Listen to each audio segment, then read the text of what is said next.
وقاتلوهم حتى لا تكون فتنة ويكون الدين كله لله। আল্লাহ রাব্বুল আলামিন বলেন, সংগ্রাম করো, লড়াই করো ততক্ষণ পর্যন্ত যতক্ষণ না আমার দ্বীন প্রতিষ্ঠিত হয়ে যায় আর মানুষের তৈরি করা মতবাদের শেষ শিকড়টুকুনো যতক্ষণ মূলোৎপাটিত না হয় ততক্ষণ পর্যন্ত আমার দ্বীন প্রতিষ্ঠার জন্য লড়াই করো।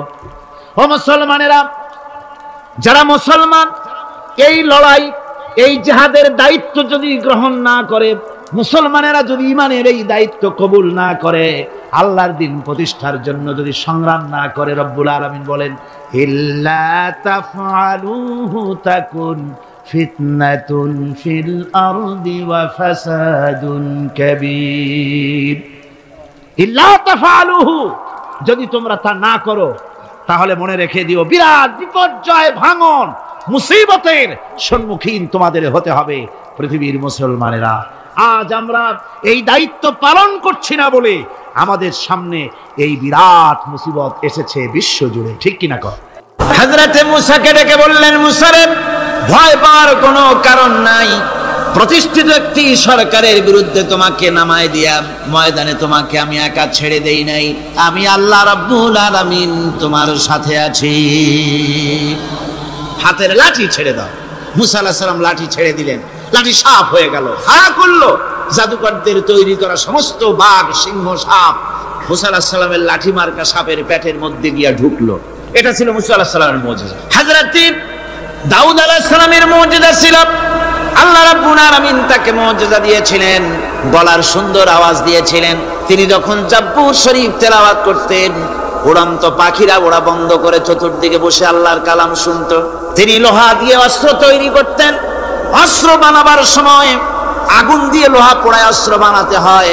দাউদ আলাইহিস সালামের তার প্রয়োজন ছিল না। তিনি যখন লোহা হাতির ভিতরে নিয়ে চাপ দিতেন, লোহা পানি হয়ে আঙ্গুলের ফাঁক দিয়ে গলে পড়ে যেত। এটা ছিল তার মুজিজা। হযরত সুলাইমান, আল্লাহ রাব্বুল আলামিন তাকে মুজিজা দান করলেন। কোরআনে কারীমের ভিতরে রব্বুল আলামিন বলেন, হযরত সুলাইমান আলাইহিস সালাম সকাল বেলায় বিনা মেশিনে, বিনা ইঞ্জিনে তক্তার উপরে বসে যেতেন। তক্তা 1 মাসের পথ অতিক্রম করত। আবার সন্ধ্যা বেলায় বসতেন, এই তক্তা আর 1 মাসের পথ অতিক্রম করে যেত। ঈসা আলাইহিস সালামের মুজিজা ছিল, জন্মান্ধের চোখের উপরে হাত বুলিয়ে দিতেন, সঙ্গে সঙ্গে চোখ ভালো হয়ে যেত। কুষ্ঠব্যাধিগ্রস্ত লোকের গায়ে হাত বুলাতেন, সঙ্গে সঙ্গে কুষ্ঠব্যাধি ভালো হয়ে যেত। এই হলো তাদের মুজিজা। পয়গম্বরেরা বিদায় হয়ে গেলেন, মুজিজা বিদায় হয়ে গেল। দাউদ আলাইহিস সালাম বিদায় হলেন, মুজিজার সাথে নিয়ে গেলেন। তার উম্মতেরা ওই লোহাগুলি আর কেউ গলাতে পারে নাই, আজও কেউ গলাতে পারে না, হাত দিয়া চেপে ধরে। সুলাইমান আলাইহিস সালাম দুনিয়া থেকে বিদায় হয়ে গেছেন, মুজিজা নিয়ে কবরে চলে গেছেন। আজ আর তার অনুসারীরা অথবা দুনিয়ার কোন মানুষ বিনা ইঞ্জিনে তক্তায় বসে আর হাওয়ায় উঠতে পারবে না। মুসা আলাইহিস সালাম বিদায় হলেন, লাঠির মুজিজা চলে গেল। তার উম্মতেরা, তার অনুসারীরা কিয়ামত পর্যন্ত যদি 1012 চেষ্টা চালায়, লাঠিকে আর কোনোদিন সাপে পরিণত করতে পারবে না। ঈসা আলাইহিস সালাম, আল্লাহ রাব্বুল আলামিন তাকে উঠায় নিলেন, মুজিজা তিনি সাথে নিয়ে গেলেন। আজ তার কোটি কোটি, শত শত কোটি উম্মতেরা দুনিয়ায় যারা তার উম্মত দাবি করে, খ্রিস্টানেরা হাজারো যদি চেষ্টা চালায়, তবুও জন্মান্ধের চোখের উপরে হাত বুলিয়ে চোখ আর ভালো করতে পারবে না। কুষ্ঠব্যাধিগ্রস্ত লোকের গায়ে হাত বুলিয়ে কুষ্ঠব্যাধি ভালো করতে পারবে না। তার মানে হলো, নবীরা যে যা যত মুজিজা পেয়েছিলেন, জীবদ্দশায় মুজিজা কাজে লেগেছে। দুনিয়া থেকে বিদায় হয়েছেন, মুজিজা সাথে নিয়ে গেছেন। কিন্তু আপনার আমার নবী, বিশ্ব নবী জনাব মুহাম্মদ রাসূলুল্লাহ সাল্লাল্লাহু আলাইহি ওয়াসাল্লামের কাছে আল্লাহ রাব্বুল আলামিন তাকে যত মুজিজা দিয়েছিলেন, 3000-এর উপরে আল্লাহর নবীর মুজিজা ঘটেছিল 23 বছরের নবুয়তের জীবনে। তার মধ্যে শ্রেষ্ঠ মুজিজা হতেছে কোরআন মাজিদ। আল্লাহর নবী বিদায় হয়ে গেলেন, মুজিজা সাথে নিয়ে যান নাই, মুজিজা রেখে গেলেন দুনিয়ায়। কিয়ামত পর্যন্ত দুনিয়াবাসী, নবীর উম্মতেরা কোরআনের মুজিজা ব্যবহার করতে পারবে। কোরআনে কারীম, রাসূল কারীম সাল্লাল্লাহু আলাইহি ওয়াসাল্লামের জীবনের শ্রেষ্ঠ মুজিজা। মানুষ পাগল হয়ে গেছে কোরআন শুনে। সুতরাং এই কোরআনের বৈশিষ্ট্য সকল দিক থেকে এক, অপূর্ব একটি কিতাবে পরিণত করেছে, যা মানুষকে চিরকাল বিস্ময় হতবাক করে দিয়েছে। কোরআনের আরেকটি বৈশিষ্ট্য হচ্ছে এই কোরআন এক সময় নাজিল হয় নাই। 30 পারা কোরআন শরীফ একসাথে নাজিল হয়েছে না, কোরআন নাজিল হয়েছে আস্তে আস্তে ধীরে ধীরে। কত বছর লাগলো? 23 বছরেরও কিছু বেশি সময় ধরে কোরআন ধীরে ধীরে রাসূল করিম সাল্লাল্লাহু আলাইহি সাল্লামের কাছে অবতীর্ণ হয়েছে। এমনটি আর কোনো কিতাব হয়নি, যা আর কোনো ধর্মগ্রন্থ যারা অন্যরা দাবি করে এরকম হয়নি। কোরআনে কারীমের আরেকটি বৈশিষ্ট্য হচ্ছে, যখন কাগজ ছিল না, ছাপাখানা ছিল না, এমনকি টেপ রেকর্ডার ছিল না, তখনকার নাজিলকৃত কিতাব যেভাবে নাজিল হয়েছিল সেইভাবে আজ পর্যন্ত অবিকল টিকে আছে, টিকে থাকবে ইলা ইয়াউমিল কিয়ামah। কিয়ামত পর্যন্ত কোরআনে কারীমের এই অকৃত্রিম অবিকৃত অবস্থায় কোরআনে কারীমের এই শান, এই বরকত টিকে থাকবে। এই জন্য কোরআন শরীফ হচ্ছে এই পৃথিবীর মহাবিশ্বের মহাবিস্ময়। কোরআন হচ্ছে পৃথিবীর মহাবিশ্বের মহাবিস্ময়। এর মর্যাদা সম্পর্কে রাসূল করিম সাল্লাল্লাহু আলাইহি ওয়াসাল্লাম বলেছেন, ওয়ান উসমান রাদিয়াল্লাহু তাআলা আনহু আন্নাহু ক্বাল قال رسول الله صلى الله عليه وسلم خيركم من تعلم القرآن وعلمه رواه البخاري। আল্লাহর নবী বলেন, তোমাদের মধ্যে সর্বোত্তম ব্যক্তি সেই, তোমাদের ভিতরে ভালো ব্যক্তি, উত্তম ব্যক্তি সেই যে ব্যক্তি নিজে কোরআন শেখে আর অন্যকে শেখায়। কোরআন যে শেখে আর অন্যকে যে শেখায়, সেই ব্যক্তি হলো তোমাদের মধ্যে সর্বোত্তম ব্যক্তি, ভালো ব্যক্তি। সুবহানাল্লাহ পড়েন। কোরআনে কারীমের এই মর্যাদা সম্পর্কে রাসূল করিম সাল্লাল্লাহু আলাইহি সাল্লাম বলেছেন, দুই ব্যক্তিকে, দুই শ্রেণীর লোককে ঈর্ষা করা যায়। অমুকে বিরাট বাড়ি করেছে, সে বাড়ি দেখে হিংসা হয়, আমি ওরকম বাড়ি করব, অমুকের মতো নেতা হব, অমুকের মতো বড় লোক হতে হবে। পরশ্রী কাতরতা অথবা ঈর্ষা করা, এরকমের ঈর্ষা করা জায়েজ নাই। রাসূলুল্লাহ বলেছেন, দুই ব্যক্তির সঙ্গে ঈর্ষা করা যায়। আন ইবনে ওমর রাদিয়াল্লাহু তাআলা আনহু আন্নাহু ক্বাল قال رسول الله صلى الله عليه وسلم لا حسد الا على الاثنين। দুই ব্যক্তি ছাড়া অন্য কারো সাথে হিংসা করা যায় না, রিস্ক করা যায় না। কোন কোন ব্যক্তি? রাজুলুন আতাহুল্লাহুল কুরআন ফাহুয়া ইয়াকুমু বিহি আনা আল-লাইলি ওয়া আনা আন-নাহার। ওই ব্যক্তির সঙ্গে ঈর্ষা করা যায়, হিংসা করা যায় যে ব্যক্তিকে আল্লাহ পাক কোরআনের ইলম দান করেছেন, সে ব্যক্তি দিন রাত কোরআন তেলাওয়াত করে, কোরআনের উপরে আমল করে, কোরআনের উপরে থাকে, মানুষকে কোরআনের দাওয়াত দেয়। ওই লোকের সাথে ঈর্ষা করা দরকার যে তার মতো হতে চায়। ওয়ারাজুলুন আতাহুল্লাহু মালান ফাহুয়া ইউনফিকু মিনহু আনা আল-লাইলি ওয়া আনা আন-নাহার। মুত্তাফাকুন আলাইহি, বুখারী মুসলিমের হাদিস। রাসূলুল্লাহ বলছেন, অন্য আরেক ব্যক্তি হচ্ছে যে ব্যক্তিকে আল্লাহ পাক মাল দিয়েছেন, সম্পদ দিয়েছেন, ওই ব্যক্তি তার মাল আর সম্পদকে দিন রাত দুহাতে আল্লাহর রাস্তায় খরচ করে। তার মতো হওয়ার জন্য তার সাথে ঈর্ষা করা যেতে পারে। আমার বন্ধুগণ, এই কোরআন হচ্ছে এমন এক কিতাব যে কোরআনকে নিয়ে যারা অগ্রসর হয় আল্লাহ তাদেরকে বাড়ায় দেন, আর কোরআনের সাথে যারা হিংসা করে, বিদ্বেষ করে, আল্লাহ তাদেরকে অধঃপাতিত করে দেন। আন ওমর ইবনুল খাত্তাব রাদিয়াল্লাহু তাআলা আনহু আন্নাহু ক্বাল قال رسول الله صلى الله عليه وسلم ان الله يرفع بهذا الكتاب اقواما ويضع به آخرين رواه مسلم। হযরত ওমর রাদিয়াল্লাহু তাআলা আনহু বলছেন যে আল্লাহ পাক এই কোরআনের সাহায্যে এক শ্রেণীর লোককে প্রতিষ্ঠিত করবেন দুনিয়ার বুকে, এবং আখিরাতেও আরেক শ্রেণীর লোককে করবেন অধঃপাতিত। যারা কোরআনের সাথে বিরোধিতা করবে, তারা যদি হিরো হয়, আল্লাহ তাদেরকে জিরো বানাবেন। কি বানাবেন? জোরে কোন কি বানাবেন? জিরো বানিয়ে দিবেন। আর কোরআনকে নিয়ে যারা আগ বাড়ে, তারা যদি জিরো হয়, আল্লাহ পাক তাদেরকে কি বানায় দেন? কোরআনের সাথে বিরোধিতা আজকের নতুন কিছু নয়, আবহমান কাল থেকে কোরআনের সাথে চলছে বিরোধিতা।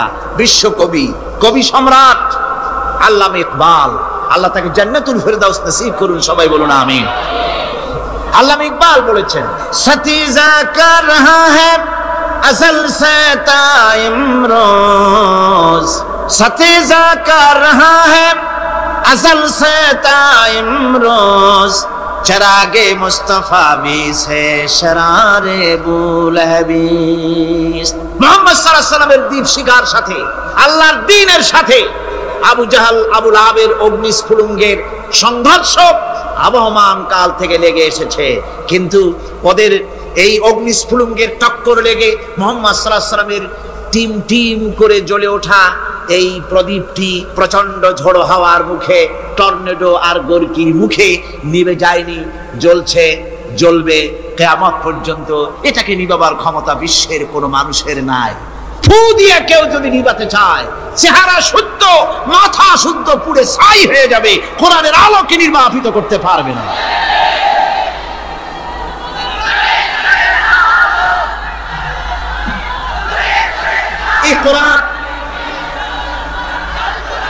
এই কোরআন যার সিনার ভিতরে থাকে, যার সিনার মধ্যে থাকে সে হয় সমৃদ্ধ, আর যার সিনার মধ্যে থাকে না সে হয় সবচাইতে ফকির আর এতিম। আল্লাহর নবী বলেছেন, ইন্নাল্লাযী লাইসা ফি জাওফিহি শাইউম মিনাল কুরআনি কাল বাইতিল খারিব। যেই দেহের ভিতরে কোরআন নাই, যেই দেহের ভিতরে, যেই সিনার ভিতরে কোরআন নাই, ওই মানুষটা হতেছে একটা সাড়া বাড়ির মতো, একটা উজাড় বাড়ির মতো, বিরান বাড়ির মতো। বিরান বাড়িতে কি থাকে? সাড়া বাড়িতে কি থাকে? কি কয়? না না, ভূত কিসের? খামোখাই ভয় পান আপনারা। ভূত বলে কিছু না। হ্যাঁ, শয়তান থাকে, জেল থাকে, তারপরে ওর মধ্যে আর কি থাকে? উতুম পেঁচা থাকে, ইঁদুর থাকে, তেলাপোকা থাকে, উই পোকা থাকে, বাঁদর থাকে, উল্লুক থাকে, সাপ থাকে। রাসূলুল্লাহর কথা দেখেন, কি সুন্দর কথা। সুবহানাল্লাহ, সুবহানাল্লাহ। যে দেহের ভিতরে কোরআন নাই, সারা বাড়িতে যা থাকে, পুরো বাড়িতে যা থাকে, বিরান বাড়িতে যা থাকে, যে দেহে কোরআন নাই সেই দেহের মধ্যে তাই থাকে। আজ দেখুন বাংলাদেশের শিক্ষাঙ্গনে, কলেজ, ইউনিভার্সিটি গুলিতে কোরআন পড়ানো হয় না। বলেন ঠিক কিনা? আমাদের বিশ্ববিদ্যালয়গুলিতে কোরআন পড়ানো হয়, তাফসীর পড়ানো হয়, হাদিস পড়ানো হয়। হাদিস, কোরআন, আল্লাহর কালাম পড়ানো হয় না বলে অবস্থা কি হয়েছে? হাদিস থেকে মিলায় নেন, ইন্নাল্লাযী লাইসা ফি জাওফিহি শাইউম মিনাল কুরআনি কাল বাইতিল খারিব। কোরআন নাই তো সারা বাড়ি, কোরআন নাই তো কি আছে? যে ঘরের মধ্যে মানুষ নাই, উল্লুক থাকে, ভাল্লুক থাকে, শয়তান থাকে, তেলাপোকা থাকে, সারপোকা থাকে, হিংস্র প্রাণী ভরপুর থাকে। যে শিক্ষা প্রতিষ্ঠানে কোরআন পড়ানো হয় না, সেখানেও সন্ত্রাসীরা বাস করতে পারে, ভালো মানুষ টিকতে পারে না।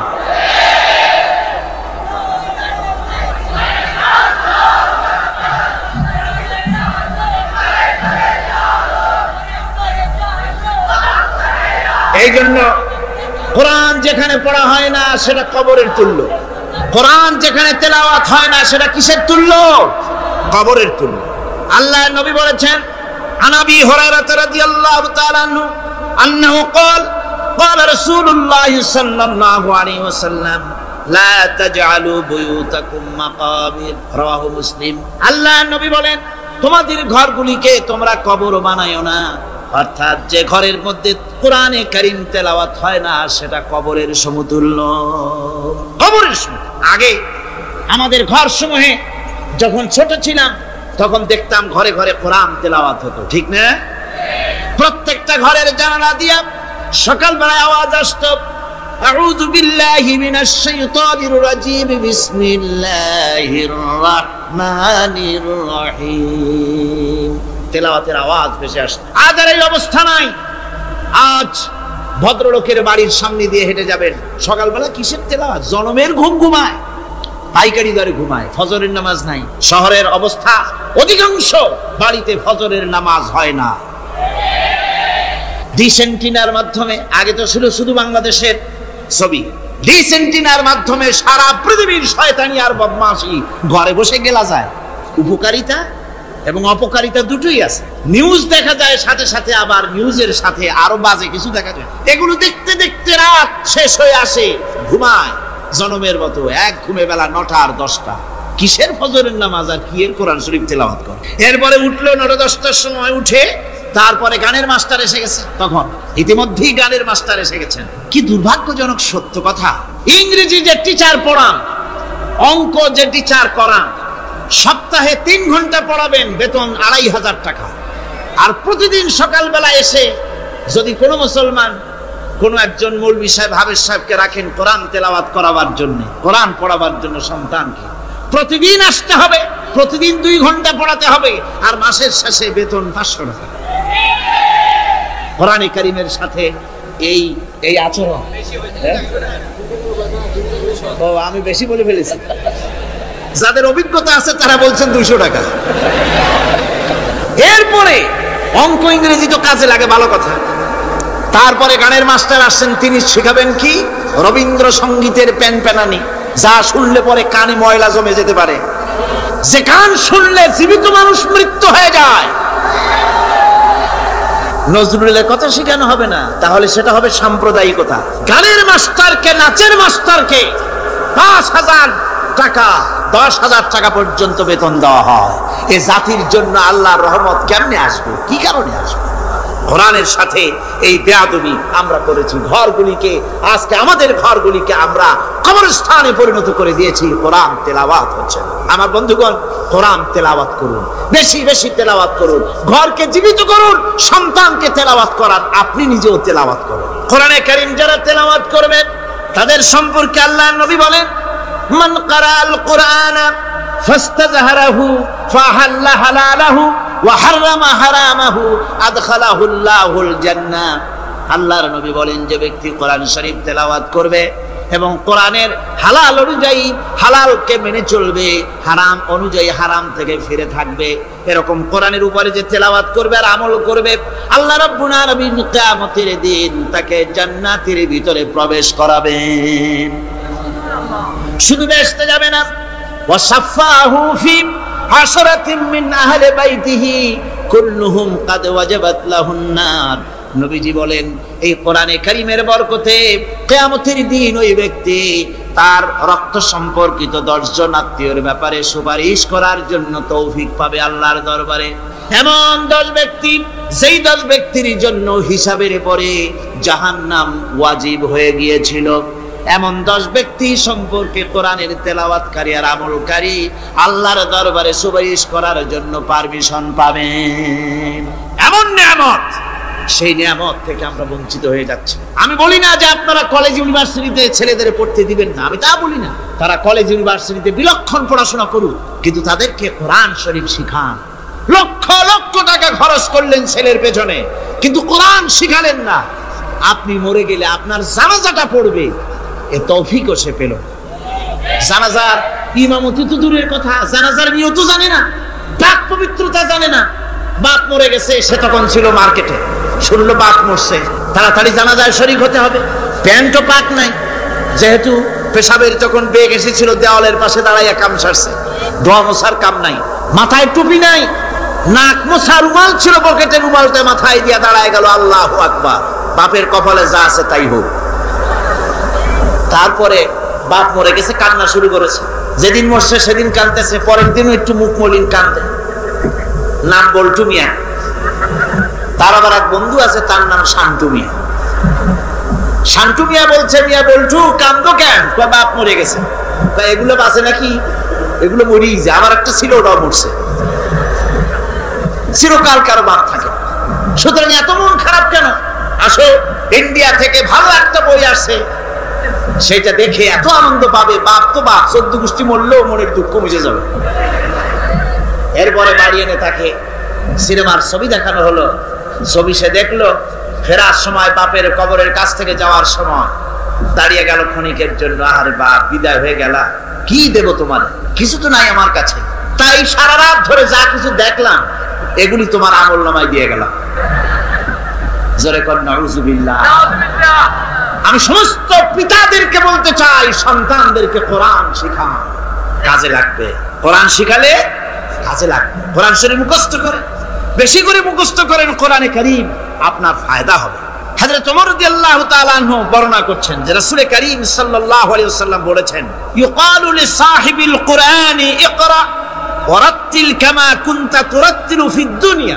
কিয়ামতের দিন জান্নাতীদেরকে, বেহেশতীদেরকে আল্লাহ রাব্বুল আলামিন বলবেন, কোরআন শরীফ তেলাওয়াত করো আর উপরের দিকে উঠতে থাকো। কোরআনে যেভাবে দুনিয়ার বুকে কোরআনে কারীম তুমি মুখস্থ করেছিলে, ধীরে ধীরে তেলাওয়াত করতে, ওইভাবে ধীরে ধীরে কোরআন তেলাওয়াত করো আর উপরের দিকে উঠতে থাকো। আল্লাহ পাক বলতে থাকবেন, উপরের দিকে ওঠো, তেলাওয়াত করো আর ওঠো। উঠতে উঠতে যেই জায়গায় গিয়ে তোমার তেলাওয়াত শেষ হয়ে যাবে, জান্নাতের ওই জায়গাটা তোমার জন্য বরাদ্দ হবে। আবু দাউদ শরীফের হাদিস, জান্নাতের ওই জায়গাটা তোমার জন্য বরাদ্দ হবে। এখন যাদের শুধু সূরা ইখলাস আর সূরা কাউসার মুখস্থ, তারা তো দুই পা আগাই বসে যাবে, উঠতে পারবেন না। বেশি বেশি মুখস্থ করেন, হাফেজে কোরআন হন অথবা হাফেজের মতো হন। বেশি বেশি মুখস্থ করেন সূরা ইয়াসিন, সূরা দুখান, সূরা আর রহমান, সূরা ওয়াকিয়া, সূরা মুজাম্মিল, এই সমস্ত সূরা, বেশি সূরা আল আরাফ, সূরা কাহাফ, সূরা মারিয়াম ইত্যাদি মুখস্থ করেন। কিয়ামতের দিন কাজে লাগবে, জান্নাতের অত উঁচায় উঠতে পারবেন। হাফেজ যে কোন জায়গায় যাবে, সুবহানাল্লাহি ওয়া বিহামদিহি, 30 পারা কোরআন যার সিনার ভিতরে, জান্নাতের কোন জায়গাটা আল্লাহ তাকে বরাদ্দ করবেন। সুবহানাল্লাহ, সুবহানাল্লাহ। কোরআনে কারীমকে মুখস্থ করুন, বেশি করে মুখস্থ করুন। কোরআনে কারীমকে বেশি করে তেলাওয়াত করুন। এই কোরআনে কারীমকে যারা বেশি করে তেলাওয়াত করবে, তেলাওয়াত করতে গিয়ে যারা আল্লাহর কাছে কিছু চাওয়ার সময় পাবে না, তাদের সম্পর্কে রাসূল করিম সাল্লাল্লাহু আলাইহি ওয়াসাল্লাম বলেছেন হাদিসে কুদসি, হাদিসে কুদসি রাসূল করিম সাল্লাল্লাহু আলাইহি ওয়াসাল্লাম বলেছেন, ইয়াকুলু রাব তাবারাক ওয়া তাআলা মান শাগালাহুল কুরআন আন যিকরি মাসআলাতি আতাইতুহু আফজালা মা উতিয়াস সাইলি। আল্লাহর নবী বলেন, আমার আল্লাহ পাক বলেছেন, কোরআন তেলাওয়াত করতে গিয়ে যারা ব্যস্ত থাকে, কোরআন তেলাওয়াত করতে করতে যারা আমার কাছে হাত পেতে কিছু চাওয়ার সময় পায় না, যারা আমার কাছে হাত পেতে কিছু চায়, তাদের থেকে তেলাওয়াতকারীদেরকে আমি রব্বুল আলামিন বেশি করে দেই। জোরে বলেন সুবহানাল্লাহ। কোরআন তেলাওয়াত করতে করতে যারা আল্লাহর কাছে হাত পেতে চাওয়ার সময় পায় না, আল্লাহ পাক বলেন যারা চায় তাদের থেকে তেলাওয়াতকারীকে আমি বেশি দেই।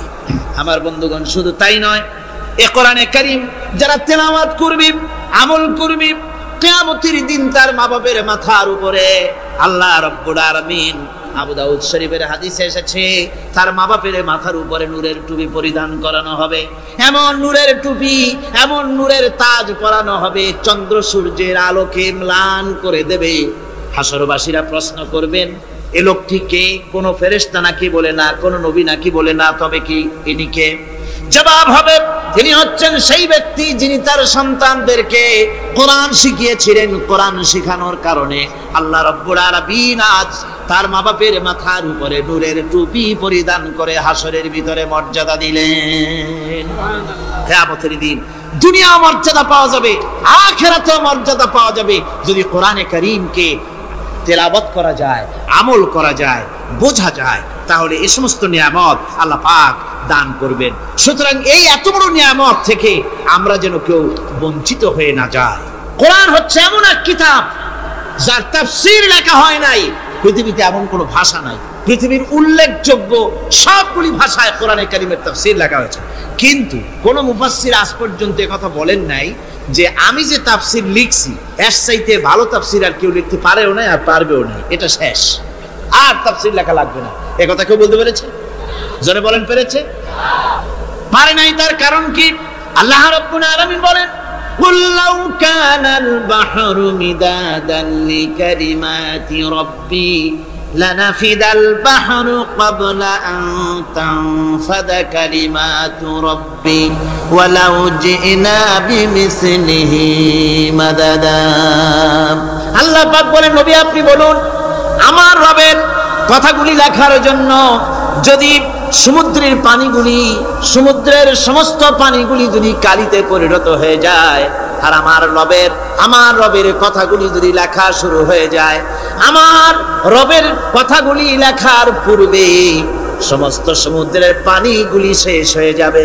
তারপরে যদি আবার সমুদ্র ভরে দেওয়া হয়, আরো যদি লেখা হয়, তবুও আমার রবের কথা লেখা শেষ হবে না। আল্লাহ রাব্বুল আলামিন বলেন, ওয়ালাউ আন্না মা ফিল আরদি মিন শাজারাতিন আকলামু ওয়াল বাহরু ইয়ামুদ্দুহু মিন বা'দিহি সাবআতু আবহুরিন মা নাফিদাত কালিমাতুল্লাহ। আল্লাহ রাব্বুল আলামিন বলেন, মা নাফিদাত কালিমাতুল্লাহ। আল্লাহ পাক বলেন, 7টা সমুদ্রের পানি যদি একত্রিত করা হয়, 7টা সমুদ্রের পানি যদি এক জায়গায় করা হয়, এই পানিগুলি যদি কালিতে পরিণত হয়ে যায়, আর পৃথিবীর সমস্ত গাছগুলি যদি কলমে পরিণত হয়ে যায়, ওই গাছগুলি দিয়ে যদি ওই পানির কালি দিয়ে আমার প্রভুর কথা, আল্লাহ রাব্বুল আলামিনের কোরআনের কথা যদি লেখা শুরু হয়ে যায়, লিখতে লিখতে সমস্ত পানিগুলি গাছগুলি শেষ হয়ে যাবে, আল্লাহ পাকের কালামের ব্যাখ্যা লেখা শেষ হবে না। মা নাফিদাত কালিমাতুল্লাহ, আল্লাহর কথা লেখা শেষ হবে না। এত বড় বিরাট আযীম কিতাব আল্লাহ পাক আমাদেরকে দান করেছেন, সুবহানাল্লাহ পড়েন। এই কিতাবের এত বড় গুরুভার আল্লাহ রাব্বুল আলামিন বলেছেন, লাউ আনজালনা হাযাল কুরআন আলা জাবালিন লারাআইতাহু খাশিআন মুতাসাদ্দিআন মিন খাশিয়াতিল্লাহ। আমি যদি এই কোরআনকে পর্বতের উপরে নাজিল করতাম, তাহলে তুমি দেখতে পেতে আমার ভয় ভীত সন্ত্রস্ত হয়ে পাহাড়গুলো চূর্ণ বিচূর্ণ হয়ে যেত। এত বড় আযীম কিতাব আমি তোমাদেরকে দান করেছি, যার গুরুভার বহন করতে কেউ রাজি হয়নি, পাহাড় পর্বত কেউ রাজি হয়নি, মানুষ রাজি হয়েছে। এই মানুষের উপরে আমি এটা অবতীর্ণ করেছি, গোটা বিশ্ববাসীর সামনে এই কিতাব আমি দিয়েছি তোমাদেরকে, এর দ্বারা হেদায়েত তোমরা গ্রহণ করবে। কিয়ামতের দিন আল্লাহর এই বিরাট নিয়ামত আমাদেরকে দান করলেন, আমরা এই নিয়ামতের নাশকর করেছি, অর্থাৎ এই কোরআনকে আমরা ব্যবহার করেছি সঠিকভাবে করি নাই, বেঠিকভাবে করেছি। প্রথম দিন দ্বিতীয় দিন আমি বলেছি কোরআন শরীফকে শুধু তাবিজ তোমারের জন্য, শুধু সওয়াবের জন্য তেলাওয়াত করেছি। আসলে শুধু সওয়াবের জন্য তো আসেনি কোরআন। কোরআন বুঝতে হবে, আমল করতে হবে, তবে না শান্তি পাবো। আপনি যদি কোরআন হচ্ছে মানুষের জীবন সমস্যার সমাধানের গ্রন্থ, ওষুধ খেলে রোগ ভালো হয়। ওষুধ খেলে কি হয়? কেউ যদি সকাল বেলায় তসবিহ হাতে নিয়ে 500 বার পড়ে ওষুধ ওষুধ ওষুধ, 500 বার পড়লে রোগ কি ভালো হবে? বরং রোগ আরো বাড়তে পারে চিল্লাইতে চিল্লাইতে। শীতের জন্য লেপ গায়ে গায়ে না দিয়া কেউ যদি চিল্লাইতে থাকে, জিকির করে লেপ্ত শোক লেপ্ত শোক লেপ্ত শোক, শীত কি বন্ধ হবে নাকি? পানির পিপাসায় ছটফট করে মানুষ যদি চিল্লায় পানি পানি পানি পানি পানি, পানির পিপাসা আরো বাড়বে। তাহলে কি বোঝা গেল? পিপাসা লাগলে পানি পান করতে হবে, শীত লাগলে কম্বলটা গায়ে দিতে হবে, রোগ হলে ওষুধটা খেতে হবে, তাহলে সব সমস্যার সমাধান হবে। অনুরূপ ভাবে আমরা শুধু কোরআনে কারীমকে তেলাওয়াত করি সওয়াবের নিয়তে, তার হুকুমগুলি জীবনের উপরে আমল করি না বলে আজকের জীবন আমাদের বিপর্যস্ত হয়েছে। ব্যক্তিতে, পরিবারে, রাষ্ট্রে শান্তি নাই, কোথাও শান্তি নাই এই কারণে। আর কিয়ামতের দিন রাসূল আসামি করবেন তাদেরকে যারা কোরআন অমান্য করেছে। রাসূল হবেন বাদী। বাদী হবেন কে?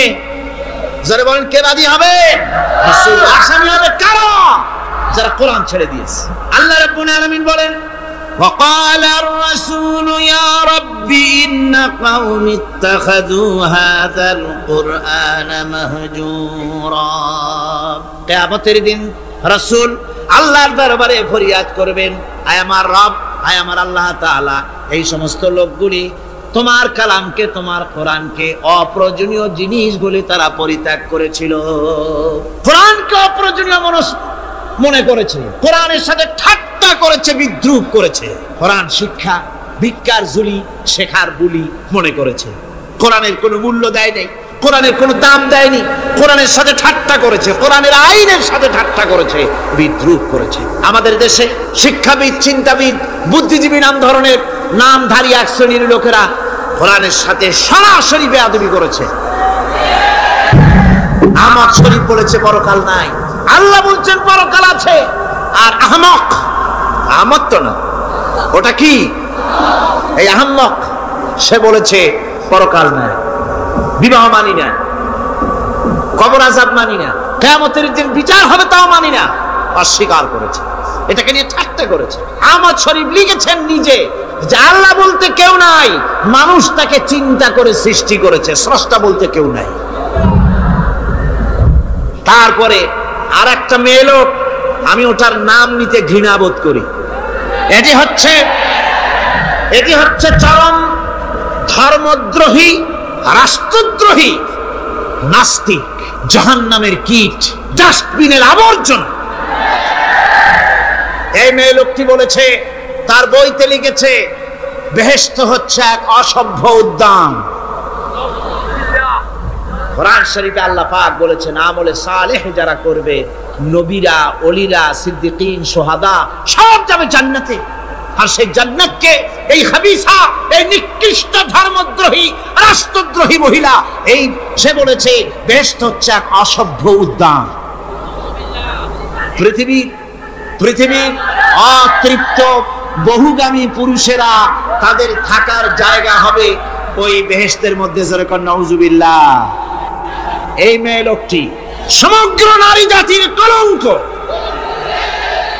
ভারত বাংলাদেশের শ্রেষ্ঠ শত্রু ভারত এই শয়তানকে পয়সা দিয়ে পুষতেছে। কলকাতায় দাওয়াত দিয়ে আনন্দ পুরস্কার দিয়েছে। সে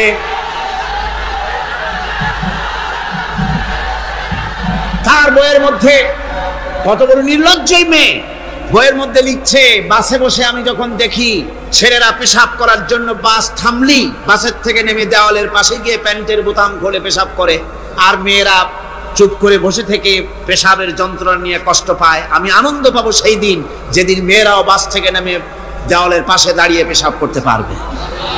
এটা কি একটা মানুষ? অসভ্য জানোয়ার একে জন্ম দিয়েছে, আল্লাহই ভালো জানে। আমার বন্ধুগণ, তার অসভ্যতার শেষ নাই। কোরআন নিয়ে ঠাট্টা করেছে, বলেছে আমার মা রাতের বেলায় ঝুলে ঝুলে সূরা ইয়াসিন পড়ে, আমি চিন্তা করি যে কত বাজে কাম করতেছে সে। বলছে আল্লাহ পাক কোরআনের মধ্যে পুরুষকে বেহেশতের হুরিদের কাঁচা মাংসের লোভ দেখাইয়া, মদ খাওয়াবার লোভ দেখিয়ে তাদেরকে নামাজ রোজা করার জন্য বাধ্য করতেছে। বেহেশতে কি শরাব, বেহেশতে কি মদ পান করানো হবে? না, বেহেশতে মদ পান করানো হবে না। মদ তো নাপাক জিনিস। আল্লাহ পাক বলছেন বেহেশতে পান করানো হবে। ওয়া সাকাহুম রাব্বুহুম শারাবান তাহুরা। জান্নাতের ভিতরে আল্লাহ পাক শরাবে তাহুর পান করাবেন, যেটা নিজেও পাক এবং যে পান করবে সেও পবিত্র হয়ে যাবে। সুবহানাল্লাহ। সুতরাং এই কোরআন নিয়ে ঠাট্টা বিদ্রুপ যারা করেছে, কিয়ামতের দিন আল্লাহর দরবারে তাদেরকে উঠতে হবে, আজ হোক কাল। আমি জানি না বাংলাদেশ সরকার ভারতের ভয়ের চোটে এই মেয়ে লোককে পুলিশ প্রহারা দিয়া পুষতেছে নাকি আমার বুঝে আসে না। বাংলাদেশ সরকারের পররাষ্ট্র মন্ত্রণালয় রীতিমতো আসামির কাঠগড়ায় দাঁড়িয়ে বিবৃতি দিয়েছেন এবং তাকে পুলিশ প্রহরার ভিতরে রেখেছে। বাংলাদেশের দণ্ডবিধি অনুযায়ী ওর তো ফাঁসি হয়ে যাওয়া উচিত। কোরআনের বিরুদ্ধে কথা বলেছে, আল্লাহর কোরআন নিয়ে ঠাট্টা করেছে। আমার বন্ধুগণ, কিয়ামতের দিন যখন এরা উপস্থিত হবে আল্লাহর দরবারে, আল্লাহ রাব্বুল আলামিন কোরআনের সাথে যারা ঠাট্টা করেছে, বিদ্রুপ করেছে, কোরআনের আইনকে নিয়ে যারা ঠাট্টা বিদ্রুপ মজাক উড়াইছে, কিয়ামতের দিন তাদেরকে বলা হবে ওয়াকিলাল ইয়াউমা নানসাকুম কামা নাসিতুম লিকা ইয়াউমিকুম হাদা। কিয়ামতের দিন আল্লাহ রাব্বুল আলামিন কোরআনের ঠাট্টাকারী, কোরআনের বিদ্রুপকারী, কোরআনের আইনের অমান্যকারীদেরকে বলবেন আমি আজকে তোমাদের ভুলে গেলাম, যেমন করে তোমরা এই দিনে আমার সঙ্গে সাক্ষাৎকারের কথা ভুলে গিয়েছিলে। তোমরা যেমন আমার আজকের এই কিয়ামতের দিনের কথা যারা ভুলে গিয়েছিলে, আজকে আমিও তোমাদেরকে ভুলে গেলাম। এরপরে কি হবে? ওয়া মাওয়াকুমুন নার ওয়া মা লাকুম মিন নাসিরিন। আল্লাহ পাক বলেন এরপরে এদের জায়গা হবে জাহান্নাম, আর এদের সাহায্যকারীও কেউ থাকবে না, জাহান্নামে চিরকাল থাকতে হবে। এটা এই জন্য যে তারা আল্লাহর কোরআনের সঙ্গে ঠাট্টা করেছে, বিদ্রুপ করেছে, কোরআনের আইন মানে নাই, কোরআনের আইনকে অমান্য করে চলেছে। এই জন্য কিয়ামতের দিন আল্লাহ রাব্বুল আলামিন তাদেরকে শাস্তি প্রদান করবেন। কোরআন পৃথিবীর বুকে আল্লাহ নাজিল করেছেন, শুধু তেলাওয়াত করবেন ঝুলে ঝুলে, এজন্য নয়। কি জন্য নাজিল হলো? এবার উদ্দেশ্য শুনুন। আল্লাহ পাক বলেন আর রহমান আল্লামাল কুরআন। আল্লাহ রাব্বুল আলামিন তিনি হলেন এমন দয়াবান, এমন রহমান, যিনি কোরআন শিখালেন। কি কারণে শিখালেন? কোরআন নাজিলের উদ্দেশ্য কি? আল্লাহ পাক বলেন ইন্না আনজালনা ইলাইকাল কিতাবা বিল হাক্কি লিতাহকুমা বাইনান নাসি বিমা আরাকাল্লাহ। আল্লাহ পাক বলেন এই কিতাব আমি আপনার প্রতি অবতীর্ণ করেছি এই জন্যে যাতে করে আপনি আল্লাহর প্রদর্শিত এই বিধান অনুযায়ী মানুষের উপরে বিচার ফয়সালা করতে পারেন। মানুষের উপরে আইন চলবে আল্লাহ। কার আইন? জোরে বলেন কার আইন? আলা লাহুল খালক ওয়াল আমর, সৃষ্টি যার, আইন চলবে কার? আল্লাহ পাক বলেন এই জন্য নাজিল করলাম, কোরআন নাজিল করেছি যাতে করে কোরআনের আইন দিয়ে বিচার ফয়সালা করতে পারেন, সেই জন্যই কোরআন নাজিল করলাম। আসলে আল্লাহ নবীর এই পৃথিবীতে আগমনের উদ্দেশ্য ওটাই ছিল। হুয়াল্লাযী আরসালা রাসূলাহু বিল হুদা ওয়া দীনিল হক লিইয়ুযহিরাহু আলাদ-দীনি কুল্লিহি ওয়া কাফা বিল্লাহি শাহীদা। আল্লাহ রাব্বুল আলামিন বলেন আমি আমার রাসূলকে দ্বীনে হক, সত্যের বিধান সহকারে দুনিয়ায় প্রেরণ করেছি। লিইয়ুযহিরাহু আলাদ-দীনি কুল্লিহি আয় লিইয়ুগলিবাহু আলা সাইরিল আদিয়ান, সমস্ত আদিয়ানে বাতিলের উপরে আমার দ্বীনকে বিজয়ী করে দেওয়ার জন্য আমি রাসূলের কাছে কিতাব সহকারে তাকে অবতীর্ণ করেছি। এই দায়িত্ব শুধু মুহাম্মদ সাল্লাল্লাহু আলাইহি ওয়াসাল্লামের ছিল না, দুনিয়ার উপরে আল্লাহর দ্বীন কায়েম করা, আল্লাহর বিধান অনুযায়ী মানুষের বিচার ফয়সালার দায়িত্ব শুধু মুহাম্মদ সাল্লাল্লাহু আলাইহি ওয়াসাল্লামের ছিল না, সমস্ত নবীদের ছিল। কাদের ছিল? সব নবীদের ছিল। ফাবাসাল্লাহু নাবিয়্যিনা মুবাশশিরিনা মুনযিরিন ওয়া আনজালা মা'আহুমুল কিতাবা বিল হাক্কি লিয়াহকুমা বাইনান নাস। আল্লাহ পাক বলেন সমস্ত নবীদের কাছে আমি কিতাব অবতীর্ণ করেছি এই জন্য যে তারা সহজ এবং সোজা পথে যারা চলতে চায় তাদেরকে তিনি সুসংবাদ দিবেন, আর বাঁকা পথে যারা চলবে তাদেরকে তিনি জাহান্নামের ভীতি প্রদর্শন করবেন। আর আমি তার উপরে যে কিতাব অবতীর্ণ করেছি এই কিতাব দিয়ে জনগণের উপরে বিচার ফয়সালা করবে, আইন চলবে আল্লাহর কিতাব দিয়ে। আইন চলবে কি দিয়ে? আল্লাহর কিতাব দিয়ে। আল্লাহর কিতাব অনুযায়ী জনগণকে পরিচালিত করবেন, এই জন্য আমি এই কোরআনকে নাজিল করেছি, অতীত এই কিতাবগুলি নাজিল করেছি। কুল ইয়া আইয়ুহান নাসু ক্বাদ জাআকুমুল হাক্কু মির রাব্বিকুম। আল্লাহ পাক বলেন নবী আপনি বলে দেন, আপনি বলুন হে মানব সকল, আল্লাহর পক্ষ থেকে তোমাদের জন্য মহাসত্য এসেছে, এই মহাসত্য যদি অনুসরণ করো তোমাদের জন্য কল্যাণ করা হবে। ওমান দাল্লা ফাইন্নামা ইয়াদুল্লু আলাইহা, আর যদি কোরআনকে অমান্য করো, আল্লাহর কিতাবকে অমান্য করো, তাহলে তোমাদের জন্য অকল্যাণ হবে। আজ আপনারা বলেন আল্লাহর কিতাবের আইন কি আমাদের দেশে চলে? কোরআনের আইন কি চলে? চলে না। কোরআনের আইন চলে না। আমরা কি খুব শান্তিতে আছি? খুব আরামে আছি?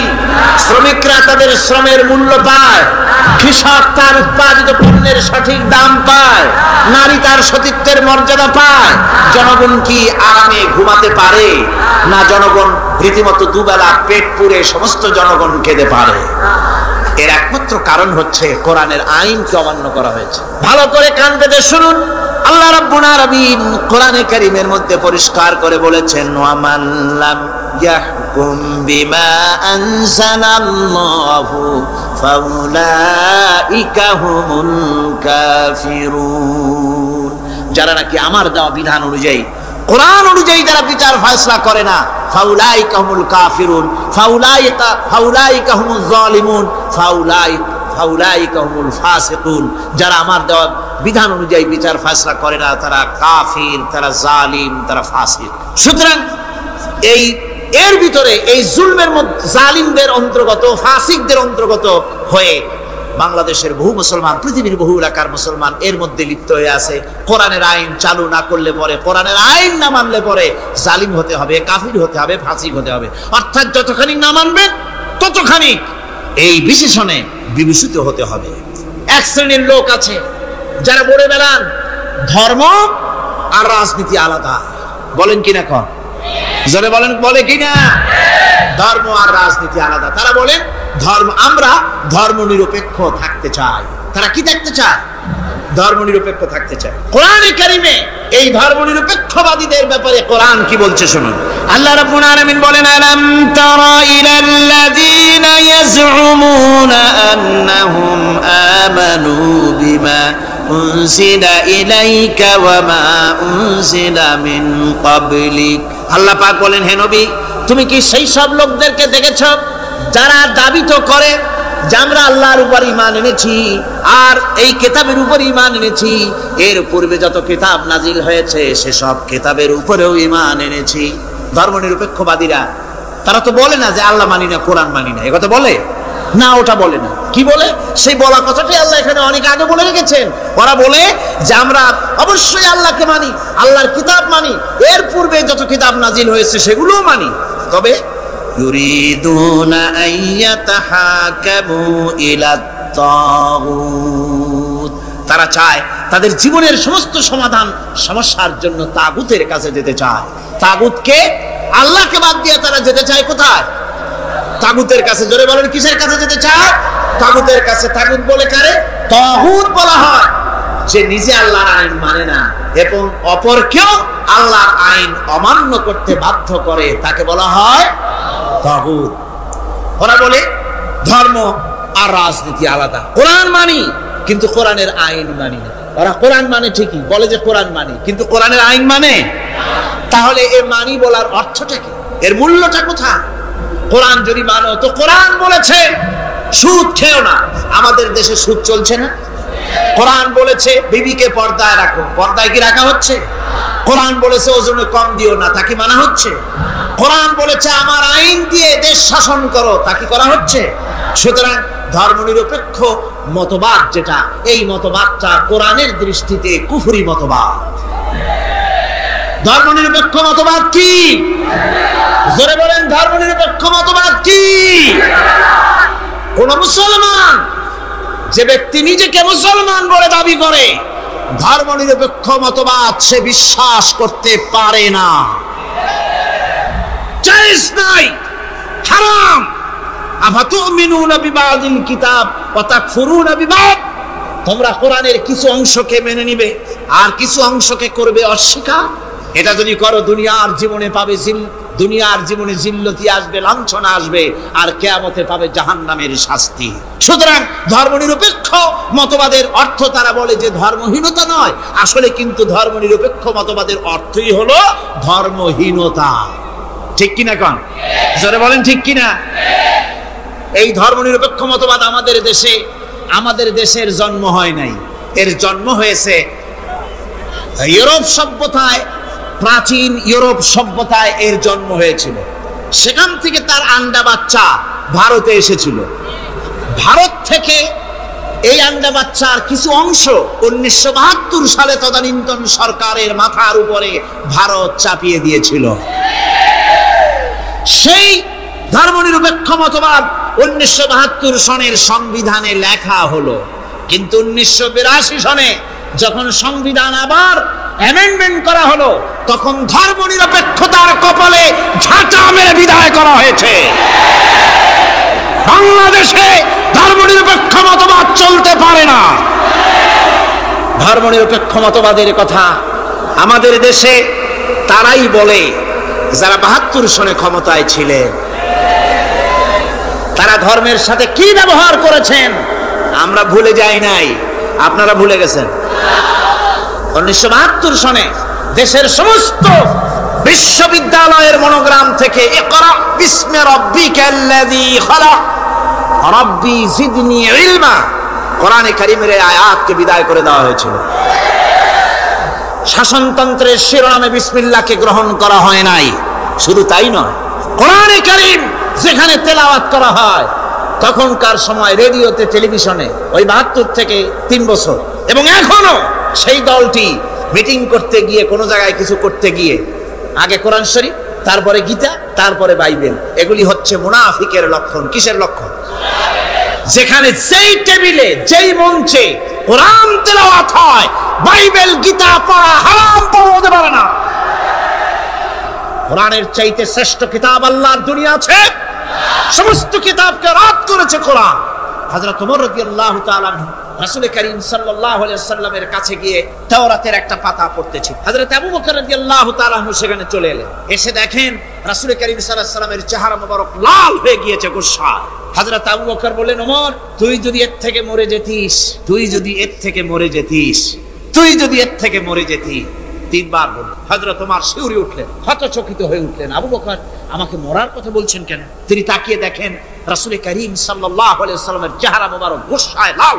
হযরত ওমর বলছেন, ইয়া রাসূলুল্লাহ, আমার এবং আমার পিতামাতার জীবন আপনার কদম মোবারকে উৎসর্গ হয়ে যায়। আমি অপরাধ করেছি, কি অন্যায় করেছি হুজুর আমাকে। হুজুর বলছেন, ওমর তুমি যে তাওরাতের পাতা আমার সামনে পড়তেছো, এই তাওরাত যার উপরে নাজিল হয়েছিল সেই মুসা আলাইহিস সালাম যদি আজকে বেঁচে থাকতেন তাহলে আমার উম্মতের ভিতরে শামিল হয়ে যাওয়া তার জন্য ফরজ হয়ে যেত। অতীতের সমস্ত কিতাবকে রদ করা হয়েছে, সমস্ত শরীয়তকে বন্ধ করা হয়েছে। সুতরাং কোন মুসলমানের প্ল্যাটফর্মে যেখানে কোরআন তেলাওয়াত হয়, বেদ বাইবেল গীতা পড়া হারাম সেখানে। এই মুনাফিকরা তাও করে থাকে। আমার মুসলমান ভাইয়েরা, নজরুল ইসলাম কলেজের ইসলাম শব্দ বাদ দিয়ে নজরুল কলেজ করা হয়েছিল। সলিমুল্লাহ মুসলিম হলের মুসলিম শব্দ বাদ দিয়ে শুধু সলিমুল্লাহ হল করা হয়েছিল। তার মানে ধর্ম এদের কলিজায় আগুন জ্বালিয়ে দেয়। ইসলামের নাম বরদাস্ত হয় না, কোরআনের নাম বরদাস্ত হয় না। আর বরদাস্ত হয়নি বলেই আল্লাহ পাক তার ইন্তেকাম নিয়েছে। আমার বক্তব্য হচ্ছে, কোরআনে কারীম পৃথিবীতে এসেছে শাসন করতে দুনিয়াকে। তার মধ্যে রয়েছে রাজনীতি, অর্থনীতি, সব।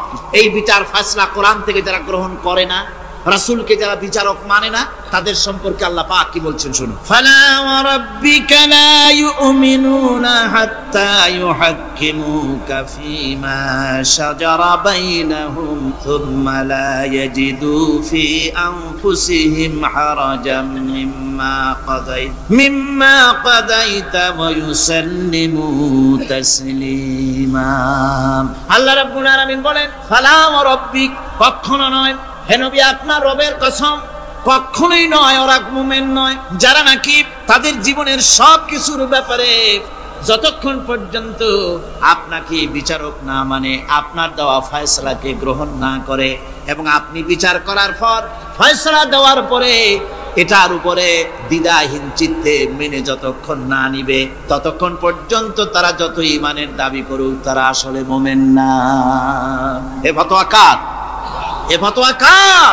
আল্লাহ রাব্বুল আলামিনের ফতোয়া। কখনো মুমিন হতে পারবে না যারা রাসূলুল্লাহকে ফয়সালাকারী হিসেবে গ্রহণ না করবে, কোরআনকে সংবিধানের উৎস হিসেবে গ্রহণ না করবে। কোরআন এসেছে আইনের কিতাব হিসেবে পৃথিবীর মানুষকে পরিচালিত করার জন্য। আজ এই কোরআনের আইন যারা মানে সেখানে শান্তি পায়, কোরআন যেখানে মানে না সেখানে শান্তি হয় না। আল্লাহ পাক পরিষ্কার বলেছেন কোরআনের আইন মেনে চলো। আর যারা এই কোরআনকে অমান্য করবে তাদের শাস্তি কি হবে? আল্লাহ পাক বলেন, আল্লাযীনা কাযযাবু বিল কিতাবি ওয়া বিমা আরসালনা বিহি রুসুলানা ফাসাউফা ইয়ামালুন।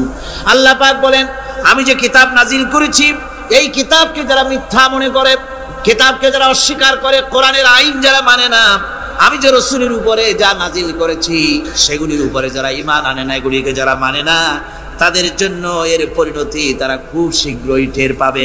খুব শীঘ্রই তাদেরকে এর পরিণতি দেওয়া হবে। কিয়ামতের দিন তাদেরকে আল্লাহ রাব্বুল আলামিন জাহান্নামে প্রবেশ করাবেন। কোরআনের অমান্যকারীদের জায়গা কোথায় হবে? কোথায় হবে তাদের জায়গা? জাহান্নামের ভিতরে হবে। সুতরাং আমরা কোথায় যেতে চাই? জাহান্নামে না জান্নাতে? বেহেশতে যদি যেতে চাই, দুনিয়ায় যদি শান্তি চাই এবং আখিরাতে যদি মুক্তি পেতে চাই, তাহলে আমাদেরকে কোরআনের আইনকে মানতে হবে। কিসের আইন মানা লাগবে? কোরআনের আইন মানতে হবে। কোরআনে কারীমের নাজিল হলো, আল্লাহ পাক যে কোরআন আমাদের শিখালেন, আর রহমান আল্লামাল কোরআন, যে কোরআন তিনি আমাদের শিখালেন। এই কোরআন নাজিলের পদ্ধতি ছিল মদিনা এবং মক্কা। রাসূলের মক্কি জিন্দেগিতে কিছু নাজিল হয়েছে, আর মদনী জিন্দেগিতে নাজিল হয়েছে কিছু। মক্কা শরীফে যেগুলি নাজিল হয়েছে সে সূরাগুলো ছিল তাওহীদ, রিসালাত এবং আখিরাতের উপরে নির্ভর করে। আর মদনী সূরা যেগুলি ছিল সেগুলি ফৌজদারি দণ্ডবিধি, উত্তরাধিকারী আইন, তারপরে যাকাত, ওসর, যুদ্ধ, সন্ধি, বন্দী, এরপরে রয়েছে স্বরাষ্ট্রনীতি, পররাষ্ট্রনীতি, অর্থনীতি, জীবন পরিচালনার সমস্ত বিধি আর ব্যবস্থা মদনী জিন্দেগীর সূরাগুলিতে, অবতীর্ণ সূরাগুলিতে আল্লাহ রাব্বুল আলামিন নাজিল করেছেন। কোরআন শরীফ মানুষের সকল সমস্যার সমাধান দিয়েছে। এখানে আমি এখন তার কিছু নমুনা পেশ করছি আপনাদের সামনে, আপনাদের বোঝার জন্য যে কোরআন, অনেকে বলে যে কোরআনের তাফসীরের ভেতরে রাজনীতির আলোচনা হয়। রাজনীতি সেইটুক করি যেটুকুন আল্লাহ কোরআনে করেছেন। জোরে কোন আলহামদুলিল্লাহ। এর থেকে বাড়ায় কিছু বলি নাকি? না। কোরআন যেটুকুন করেছে, রাসূলুল্লাহ যেটুকুন করেছে, একজন মুসলমান হিসাবে তা করা আপনার আমার জন্য কি সুন্নত, নফল। ওইটা করা কি জোরে কোন, এটা করা আমাদের জন্য ফরজ। সেই জন্য আমি কিছু নমুনা পেশ করছি আপনাদের সামনে, বুঝতে পারবেন যে কোরআন শুধু নামাজের কথা নিয়ে আসে নাই। কোরআনের মধ্যে আয়াত সংখ্যা কত? ৬৬৬৬। এটা ঠিক না, কিছু কম আছে। ৬০০০ কয়েক শত, ভালো করে গুনে দেখা দরকার। তো এই যে আয়াতে কারিমা যেগুলি রয়েছে, এর মধ্যে মাত্র ৫০০ আয়াত হচ্ছে হুকমে শরঈ। ভালো করে শুনুন, ৫০০ আয়াত আদেশ এবং নিষেধ জাতীয়। এটা করো, ওটা করো না, এটা হালাল, ওটা হারাম। এ হলো ৫০০। তো এই যদি ৫০০ হয়, তাহলে বাকি ৬০০০ কি? বাকি ৬০০০ ইতিহাস, দর্শন, বিজ্ঞান, রাজনীতি, অর্থনীতি, সমাজনীতি, উত্তরাধিকারী আইন, পররাষ্ট্রনীতি, স্বরাষ্ট্রনীতি, মানুষের জীবনে যা দরকার, ইহকাল, পরকাল, কবর, হাসর, মিজান, সিরাত, জান্নাত, জাহান্নাম, এসব কিছু আল্লাহ পাক বাকি হাজার হাজার আয়াতের মধ্যে বলেছেন। তো ৫০০ আয়াতের পরিচিতি আমাদের জানা আছে, নামাজ, রোজা, হজ, যাকাত, হালাল, বৈধ, অবৈধ ইত্যাদি সম্পর্কে। কিন্তু বাকি আয়াতগুলিতে আমাদের জীবন পরিচালনার ব্যাপারে আল্লাহ পাকের কথা শুনুন, কিভাবে এ কথাগুলি আল্লাহ পাক আমাদের বলছেন। বিচার পদ্ধতি সম্পর্কে শুনুন। কোরআন যে বিচার পদ্ধতি আমাদেরকে দিয়েছেন, নিরঙ্কুশ ন্যায় বিচারের কথা কোরআন বলেছে। কোরআন বলেছে বিচার হতে হবে কি ধরনের? ওয়াইদা হাকামতুম বাইনান নাসি আন তাহকুমু বিল আদল। কোরআন শরীফ বলেছে তোমরা যখন লোকদের মাঝে বিচার ফয়সালা করবে, তখন অবশ্যই সুবিচার করবে, জাস্টিস, ন্যায় বিচার করবে। এই ন্যায় বিচার করতে গিয়ে তোমার সামনে যদি বিজাতীয় কোনো লোক আসামি হয়ে দাঁড়ায়, অমুসলিম, তখন বিচারটা কিভাবে করবে?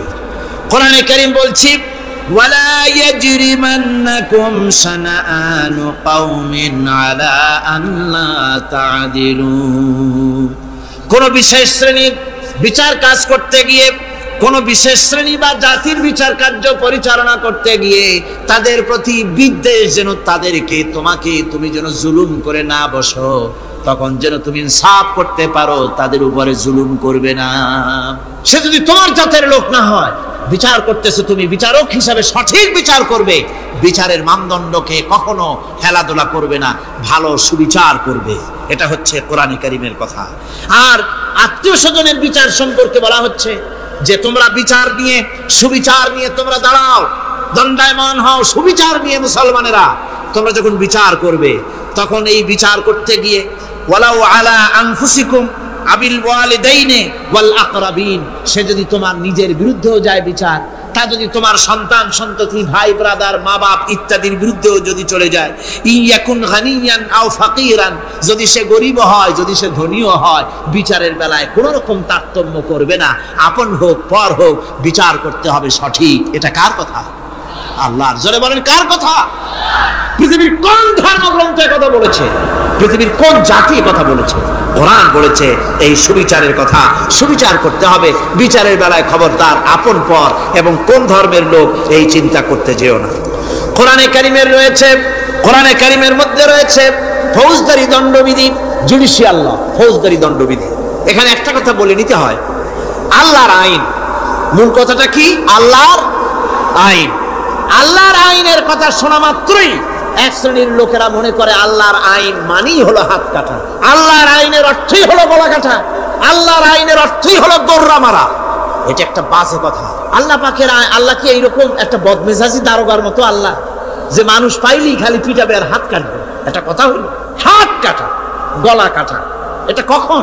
সুবিচার প্রতিষ্ঠিত হয়ে যাবে, খাওয়া পড়ার গ্যারান্টি মিলবে, তারপরে যদি কেউ চুরি করে দৃষ্টান্তমূলক শাস্তি দাও হাত কেটে। এর আগে না, মদিনা মুনাওয়ারায় হযরত ওমর রাদিয়াল্লাহু তাআলা আনহুর সময় অনাবৃষ্টির কারণে দুর্ভিক্ষ দেখা দিয়েছিল। তখন হযরত ওমর জাস্টিসদেরকে, ম্যাজিস্ট্রেটদেরকে ডেকে পরিষ্কারভাবে এলান করে দিয়েছিল, এখন যদি কোনো চোর ধরা পড়ে, এই দুর্ভিক্ষ চলাকালীন কোন চোর যদি ধরা পড়ে আর প্রমাণিত হয় পেটের জ্বালায় চুরি করেছে, খবরদার তার হাতকে তোমরা কাটবে না, খবরদার হাত কাটবে না। ইসলাম তো আগে পেটে দেয়, আগে কোথায় দেয়? পেটে, তারপরে দেয় পিঠে, আগে দেয় না। মানুষের খাওয়া পড়া, শিক্ষা, চিকিৎসা, বাসস্থান সবটার গ্যারান্টি দেওয়া হয়।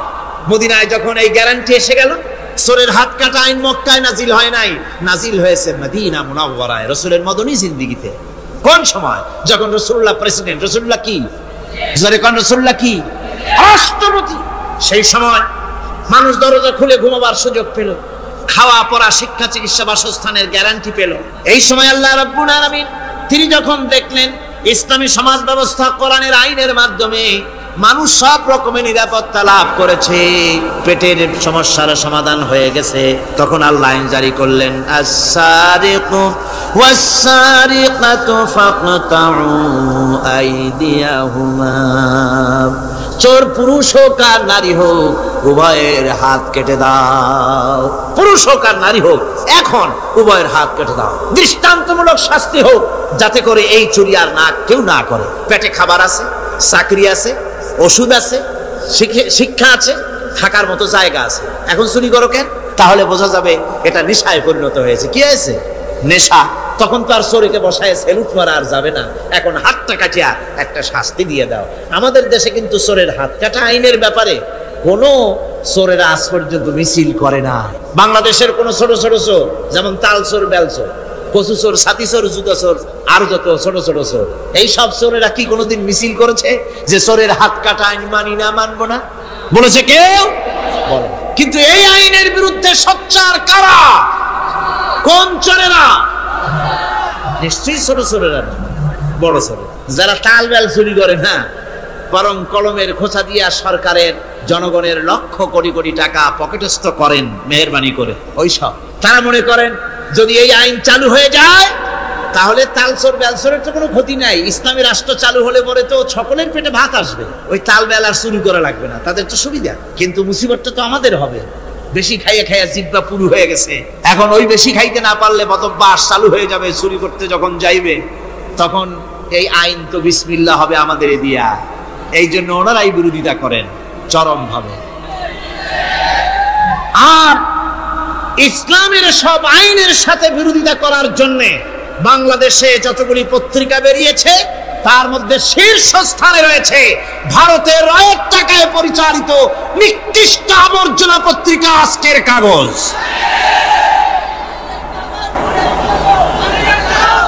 ওই কাগজে, এই কাগজের একটা প্রবন্ধ লেখা হয়েছে আজ। সেই প্রবন্ধে লেখা হয়েছে ধর্মভিত্তিক রাজনীতি এমনি এমনি নিষিদ্ধ করা যাবে না, সম্ভব হবে না, এটাকে একেবারে গোড়া থেকে উপড়ে ফেলে দিতে হবে। মাওবাড়ির আবদা ভারতের টাকা নিয়ে লাফালাফি করছে আজকে। তারা বাংলাদেশ থেকে ধর্মভিত্তিক রাজনীতি নিষিদ্ধ ঘোষণার জন্য পায়তারা চালাচ্ছে এই পত্রিকার মাধ্যমে। এই পত্রিকার একমাত্র কাজ গোটা জাতি সত্তাকে দ্বিধা বিভক্ত করা, ইসলামের বিরুদ্ধে ইয়াং জেনারেশনকে খেপিয়ে তোলার জন্য আদা পানি খেয়ে লেগেছে। ধর্মভিত্তিক রাজনীতি নিষিদ্ধ ঘোষণা করার জন্য আপ্রাণ প্রচেষ্টা চালাচ্ছে। সংসদে পর্যন্ত এই বক্তব্য উঠানো হয়েছে, তাই না? সংসদে উত্থাপিত হয়েছে ধর্মভিত্তিক রাজনীতি নিষিদ্ধ ঘোষণা করতে হবে। আমি বলেছি ধর্মভিত্তিক রাজনীতি নিষিদ্ধ ঘোষণা করে ফেলেছিল রাশিয়া। রাশিয়ার যেই পার্লামেন্টে বসে ধর্মভিত্তিক রাজনীতি নিষিদ্ধ ঘোষণা করা হয়েছিল, যে পার্লামেন্টের ঘোষণার বলে লক্ষ লক্ষ মুসলমানদেরকে জবাহ করা হয়েছে রাশিয়ায়, যে পার্লামেন্টের ঘোষণার বলে মসজিদ মাদ্রাসা ভেঙে চুরি একাকার করে দেওয়া হয়েছিল রাশিয়ায়, যেই পার্লামেন্টে বসে আলেম ওলামা পীর দরবেশদেরকে হত্যা করার জন্য নির্দেশ দেওয়া হয়েছিল রাশিয়ার যে পার্লামেন্ট থেকে, সেই দেশ আজ আর আস্ত নাই, দেশটা টুকরা টুকরা হয়ে গিয়েছে। বাংলাদেশের পার্লামেন্টে আজকে যারা এই দুঃসাহসিক কথা বলছেন, ধর্মভিত্তিক রাজনীতি নিষিদ্ধ ঘোষণা করার কথা যারা উচ্চারণ করছেন, রাশিয়ার পার্লামেন্টের ইতিহাস ভুলে যাবেন না। বাংলাদেশে 11.5 কোটি তৌহিদি জনতার তৌহিদি রক্ত, তৌহিদি চেতনা সমস্ত শরীরে মাথায় আর রগ রেশায় টকবক করছে। ইসলামী চেতনা, ইসলামের রক্ত। এই মুসলমানদের সাথে আগুন নিয়ে খেলা করার চেষ্টা করো না। আমার বন্ধুগণ, কোরআনের আইন বন্ধ করার ক্ষমতা কারো নাই। এই আইন চালু হলে পরেই শান্তি আসবে। ওরা বিরোধিতা করছে, ওরা বলছে চোরের হাত কাটা আইন, এটা হচ্ছে একটা অমানবিক ব্যাপার। আইনটা কার? আল্লাহ। মানুষগুলি কার? তা তোমারা তো দরদ কেন? মায়ের চাইতে মাসির দরদ বেশি। এটা কি খুব সুলক্ষণ? না, এটা দারুণ কুলক্ষণ। সুতরাং আল্লাহ রাব্বুল আলামিন তার আইন হচ্ছে শাশ্বত আইন। চোরের হাত কাটা আইন অর্থ এ নয় যে বাংলাদেশ ইসলামী দল যদি ক্ষমতায় আসে পাইকারি দরে চোরের হাত কাটা আরম্ভ করবে না। ততক্ষণ পর্যন্ত আইন চালু হবে না যতক্ষণ পর্যন্ত সমস্ত মানুষ তাদের কর্মসংস্থান না হবে, খাবার না পাবে, চাকরি বাকরি না হবে, খেয়ে পরে খাওয়া পড়া শিক্ষা চিকিৎসা বাসস্থান সবটার গ্যারান্টি মিলবে, তারপরে আইন চালু হবে। এর আগে না। আল্লাহ রাব্বুল আলামিন ফৌজদারি দণ্ডবিধির আওতার ভিতরে চোরের কি শাস্তি হবে তা বললেন, নরহত্যার শাস্তি কি হবে তাও আল্লাহ পাক এখানে বলছেন, ইয়া আইয়ুহাল্লাযীনা আমানু কুতিবা আলাইকুমুল কিসাসু ফিল কাতলা। আল্লাহ পাক বলেন তোমাদের প্রতি নরহত্যার শাস্তি স্বরূপ কিসাস নির্দিষ্ট করা হয়েছে, অর্থাৎ হত্যার বদলে হত্যা করা। একজন মানুষ আর একজন মানুষকে হত্যা করেছে, কোরআনের আইন হচ্ছে ওকেও হত্যা করা। কি সুন্দর আইন, সুবহানাল্লাহ পড়েন। তাহলে কি হবে? রেডিও টেলিভিশনে পত্র পত্রিকার মাধ্যমে যদি খবর ছড়ানো হয় যে হত্যাকারীর বিচার হবে কোরআনের আইন অনুযায়ী, প্রকাশ্য রাজপথে হত্যাকারীকে তাকেও যদি হত্যা করে দেওয়া হয়, এই দৃশ্য উপস্থিত জনতা যত দেখবে, পত্র পত্রিকায় খবর পাবে, টেলিভিশনের পর্দায় দেখতে পাবে, যারা দেখলো এই সব লক্ষ লক্ষ জনতার ভেতরে মানুষ হত্যা করার দুঃসাহস আর আসবে?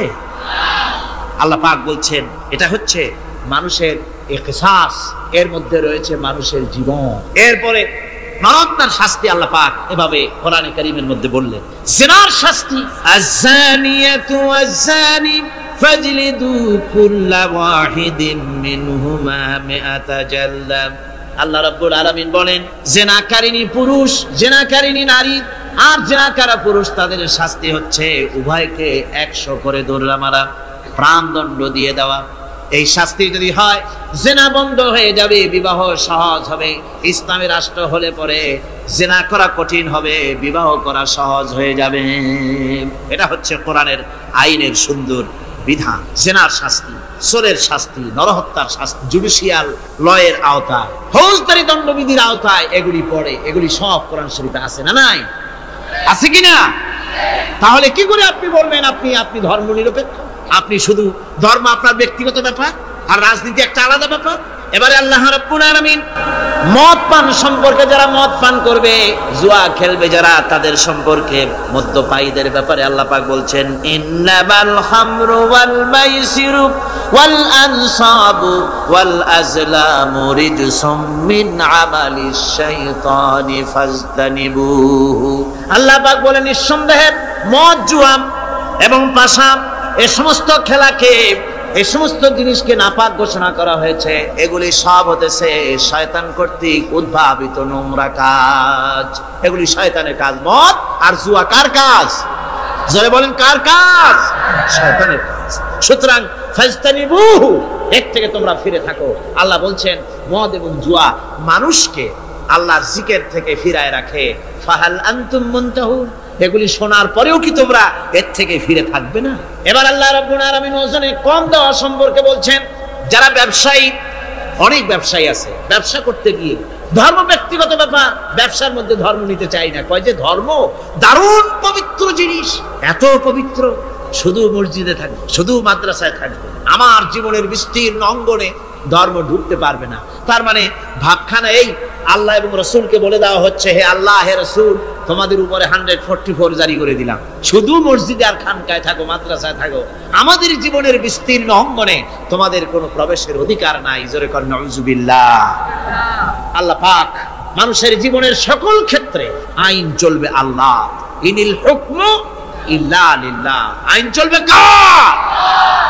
ওই আল্লাহ রাব্বুল আলামিন বলেন ওজনে কম দিও না।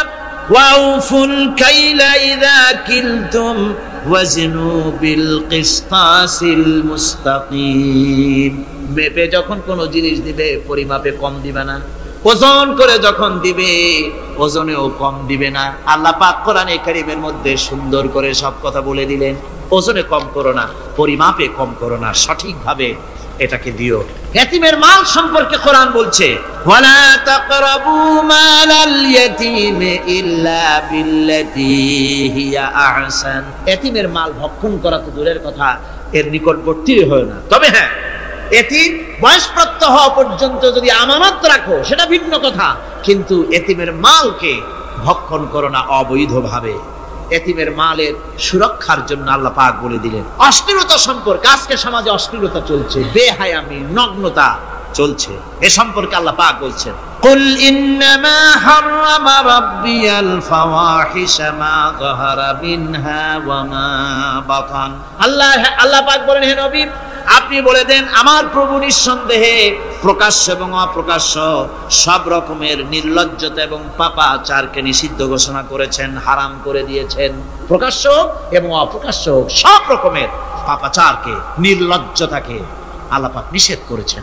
আজকে আমাদের দেশের টেলিভিশনে যে সমস্ত নির্লজ্জ বিজ্ঞাপন দেওয়া হয়, নারীর দেহের যে সৌন্দর্য প্রদর্শনী করা হয়, এই কি কোনো মুসলমান দেশের করা উচিত? কোন মুসলমানদের জন্য এটা কি বৈধ? আজ নির্লজ্জতা, বেহায়ামি ছড়িয়ে পড়ছে চতুর্দিকে। আল্লাহ পাক নিষেধ করছেন, হারাম করে দিয়েছেন। প্রকাশ্য অপ্রকাশ্য সব রকমের নির্লজ্জতা আল্লাহ পাক হারাম করেছেন। সুদ সম্পর্কে আল্লাহ পাক বলছেন ওয়াহাল্লাল্লাহুল বাইআ ওয়া হারামার রিবা। আল্লাহ পাক বলেন আমি সুদকে হারাম করেছি আর ব্যবসাকে করেছি হালাল। ব্যবসা করো, ব্যবসার মধ্যে বরকত আসবে। সুদ নিও না, সুদ দিও না। আজকে সুদের প্রচলন চলছে। আল্লাহর আইন না থাকার কারণে এমন একটা জঘন্য ধরনের অপরাধ আমার জাতি করছে, সুদের মতো নিকৃষ্ট পাপের সাথে গোটা জাতি জড়ায় গেছে। ঠিক কিনা কর? সুদ খাওয়া এবং দেওয়া কি? জোরে বলেন কি? এই সুদের মধ্যে রয়েছে 70টি গুনাহ। তার ছোট্ট গুনাহ হলো নিজের মাকে নেকাহ করা। জোরে কর নাউযুবিল্লাহ। এই মারাত্মক গুনাহ গোটা জাতি জড়িয়ে আছে। এই জন্য আলহামদুলিল্লাহ, আল্লাহ শুকর আদায় করি যে এখন বাংলাদেশে ইসলামী ব্যাংক চালু হয়েছে, সুদমুক্ত ইসলামী ব্যাংকিং বাংলাদেশে চালু হয়েছে। কোন আলহামদুলিল্লাহ। এতদিন সুদী ব্যাংকে লেনদেন করেছেন, তার না হয় একটা জবাব দিতে পারবেন কিয়ামতের দিন যে আল্লাহ সুদমুক্ত ব্যাংক ছিল না, করবোটা কি? এই টাকা পয়সা নিয়ে বিপদে পড়ে গেছিলাম, চোরে নেবে, ডাকাতে নেবে, জীবন যাবে, তাই সুদী ব্যাংকে পয়সা রাখছিলাম। হয়তো একটা জবাব, খোড়া অজুহাত খাড়া করতে হয়তো বা পারবেন। কিন্তু সুদমুক্ত ব্যাংক চালু হওয়ার পর সুদী ব্যাংকের সাথে যারা লেনদেন করছেন আর নামাজ রোজাও করছেন, কি জবাব দেবেন কোন কিয়ামতে? নামাজে রক্ত হয়ে গেছে, উজুর পানি নাই, কি করবেন? নামাজ ছেড়ে দেবেন? কি করবেন? তায়াম্মুম করবেন। তায়াম্মুম করে নামাজের মুসাল্লায় দাঁড়িয়ে গেছেন, এমন সময় উজুর পানির খবর এসে গেছে, কি হবে? তায়াম্মুম থাকবে না, ছুটে যাবে। ইসলামী ব্যাংক ছিল না বলে সুদী ব্যাংকগুলিকে তায়াম্মুমের মতো ব্যবহার করেছেন, কিন্তু ইসলামী ব্যাংক এসে গেছে, উজুর পানি এসে গেছে।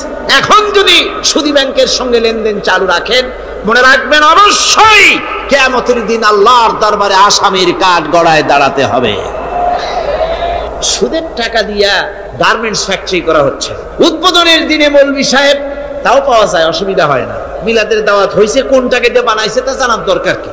কিছু পয়সা তো হবে। মিলাদ পড়তে গেলেন, কোরআন তেলাওয়াত করলেন, দোয়া করলেন, বরকতের জন্য দোয়া করলেন। কোন জায়গায় বসে তেলাওয়াত করলেন আপনি?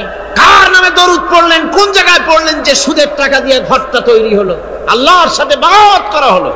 আবার সেখানে সাইনবোর্ড লাগায় হাযা মিন ফাদলি রাব্বি, এটা আমার প্রভুর অনুগ্রহ।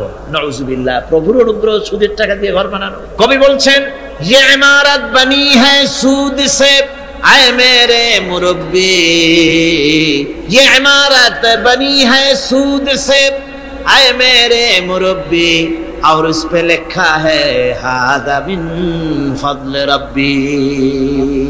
এই বিল্ডিং তৈরি হয়েছে সুদের টাকা দিয়ে। আর কি ভাগ্যের বিড়ম্বনা, কি পরিহাস! সেই সুদের টাকার বিল্ডিং এর উপরে লেখা হচ্ছে হাদা মিন ফাদলি রাব্বি, এটা আমার আল্লাহর অনুগ্রহ। নাউযুবিল্লাহি মিন যালিক। কোরআন তেলাওয়াত করে উদ্বোধন করা হচ্ছে, দরুদ পড়ে উদ্বোধন করা হচ্ছে না, আল্লাহর সাথে বাগাওয়াত করা হচ্ছে। সুতরাং আল্লাহ পাক বলছেন আমি সুদকে হারাম করেছি, ব্যবসাকে করেছি হালাল। এই সুদ থেকে যদি না ফেরো, فإن لم تفعلوا فأذنوا بحرب من الله ورسوله। আল্লাহ রাব্বুল আলামিন বলেন যদি এই সুদ থেকে না ফেরো, যদি এই সুদ থেকে বিরত না থাকো, তাহলে আমি আল্লাহ এবং আমার রাসূলের পক্ষ থেকে যুদ্ধের ঘোষণা রইল। পারবেন? আল্লাহ রাসূলের সাথে যুদ্ধ করতে পারবেন? নাউযুবিল্লাহি মিন যালিক। কি মানুষের পক্ষে সম্ভব? সুদ সম্পর্কে আল্লাহ ঘোষণা করলেন কোরআনে কারীমের মধ্যে।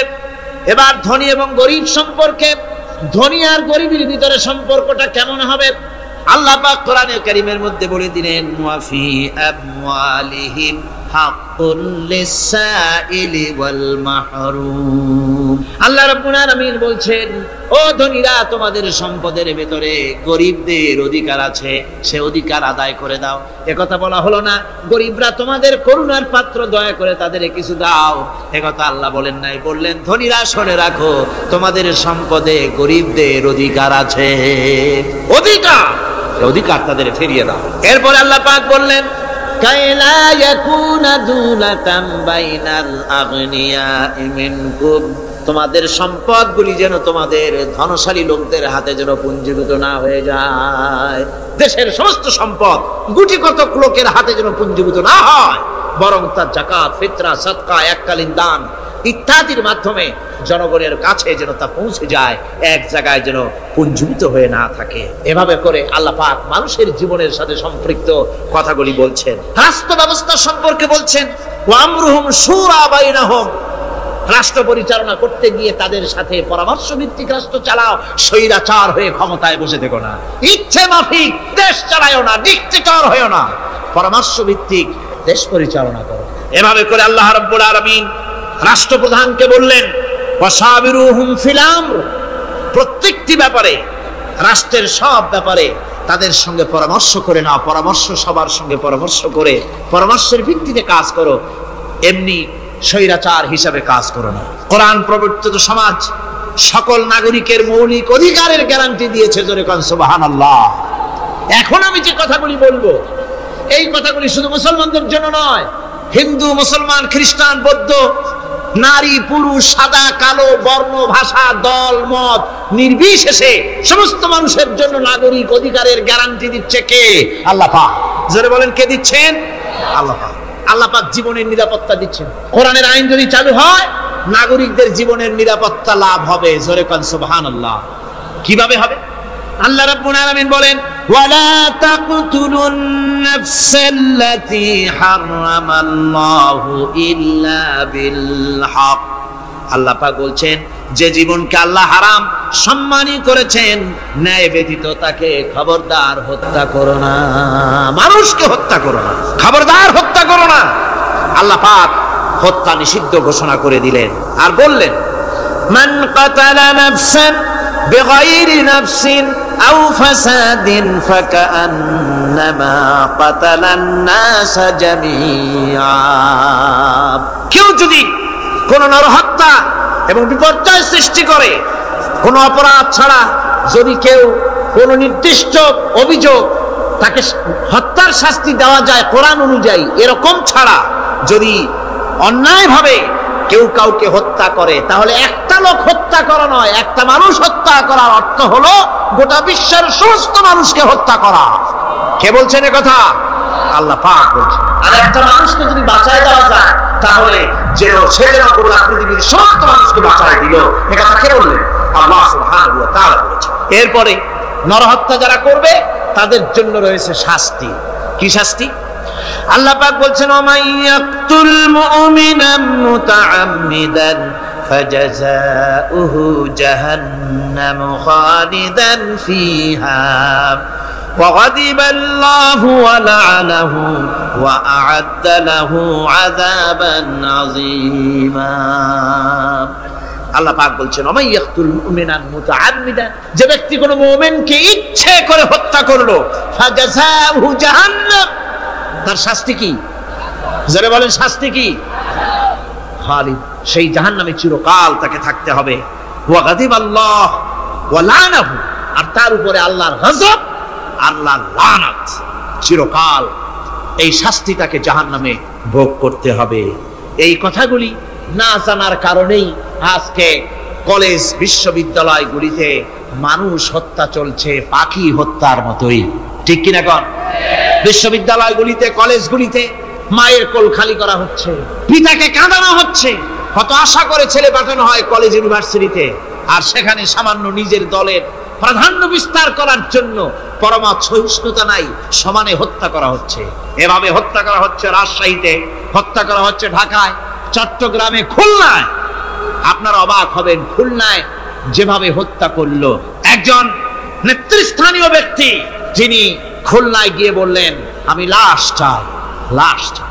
তার উপস্থিতিতে ইসলামী ছাত্র শিবিরের দৌলতপুর কলেজ বিএল কলেজের জিএস আব্দুল হালিম মুন্সি মসজিদে নামাজ পড়তে গিয়েছে, সেই অবস্থায় তাকে মসজিদের ভিতরে গুলিবিদ্ধ করেছে। জান বাঁচাবার জন্য এই ছেলে পার্শ্ববর্তী পুকুরের মধ্যে ঝাঁপায় পড়েছে, সেখান থেকে তাকে টেনে তুলে তাকে কোপানো হচ্ছে, সে প্রাণী প্রাণী বলে চিল্লাচ্ছে।